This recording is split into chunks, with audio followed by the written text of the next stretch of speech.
ಭಾರತ ಅತಿ ದೊಡ್ಡ ವೃತ್ತಾಕಾರದ ಕಲ್ಲಿನ ಚಕ್ರವ್ಯೂಹ ಇತ್ತೀಚೆಗೆ ಯಾವ ರಾಜ್ಯದಲ್ಲಿ ಕಂಡುಹಿಡಿಯಲಾಯಿತು? ಇದು ಇಂಪಾರ್ಟೆಂಟ್ ನೋಡಿ. ಇದೇನು ಜಿಯೋಗ್ರಫಿಗೆ ಸಂಬಂಧಪಟ್ಟಿದ್ದು, ಕರೆಂಟ್ ಇವೆಂಟ್ ಇದು. ಅಂದ್ರೆ ಇದು ಜಿಯೋಗ್ರಫಿ ಸಂಬಂಧಪಟ್ಟಿದೆ. ಅಂದ್ರೆ ಯಾವ ಪ್ಲೇಸ್ ಅಂತ ಕೇಳ್ತಾನೆ, ಯಾವ ಪ್ಲೇಸು, ಇತಿಹಾಸಕ್ಕೂ ಸಂಬಂಧಪಡುತ್ತೆ ಇದು.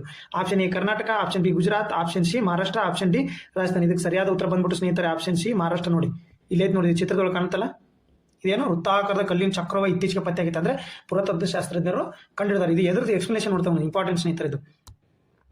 ಮಹಾರಾಷ್ಟ್ರದ ಸೋಲಾಪುರದ ಬೋರ್ಮನಿ ಹುಲ್ಲುಗಾವಲುಗಳಲ್ಲಿ ಭಾರತದ ಅತಿ ದೊಡ್ಡ ವೃತ್ತಾಕಾರ ಕಲ್ಲಿನ ಚಕ್ರವ್ಯೂಹ ಪುರಾತಜ್ಞರು ಕಂಡುಹಿಡಿದ್ದಾರೆ. ಈ ರಚನೆಯು ಯಾವ ಕಾಲಕ್ಕೆ ಸಂಬಂಧಪಟ್ಟಿದೆ ಅಂದ್ರೆ ಶಾತವಾಹನ ರಾಜವಂಶದ ಅವಧಿಯಲ್ಲಿ ಇಂಡೋ ರೋಮನ್ ವ್ಯಾಪಾರಕ್ಕೆ ಸಂಬಂಧಿಸಿದಂತೂ ಶಾಸ್ತ್ರಜ್ಞರು ಹೇಳ್ಯಾರೆ, ಪುರಾತತ್ವ ಶಾಸ್ತ್ರಜ್ಞರು ಹೇಳ್ತಾರೆ. ಇದರ ವಿನ್ಯಾಸವು ರೋಮನ್ ಯುಗದ ನಾಣ್ಯಗಳಲ್ಲಿ ಕಂಡುಬರುವ ಮೆಡಿಟೇರಿಯನ್ ಚಕ್ರವ್ಯೂಹವನ್ನು ಹೋಲುತ್ತದೆ ಸ್ನೇಹಿತರೆ. ರೋಮನ್ ಯುಗದ ನಾಣ್ಯಗಳಿತ್ತಲ್ಲ ಅದರೊಳಗೆ ಮೆಡಿಟೇರಿಯನ್ ಚಕ್ರವ್ಯೂಹದ ಬಗ್ಗೆ ಇತ್ತು ಸಾಕ್ಷ್ಯ, ಅದನ್ನು ಇದು ಹೋಲುತ್ತದೆ. ಅದಕ್ಕೆ ಇಂಡೋ ರೋಮನರ ವ್ಯಾಪಾರದ ಯಾವುದು ಶಾತವಾಹನರ ಕಾಲದಲ್ಲಿ, ಮಹಾರಾಷ್ಟ್ರವನ್ನು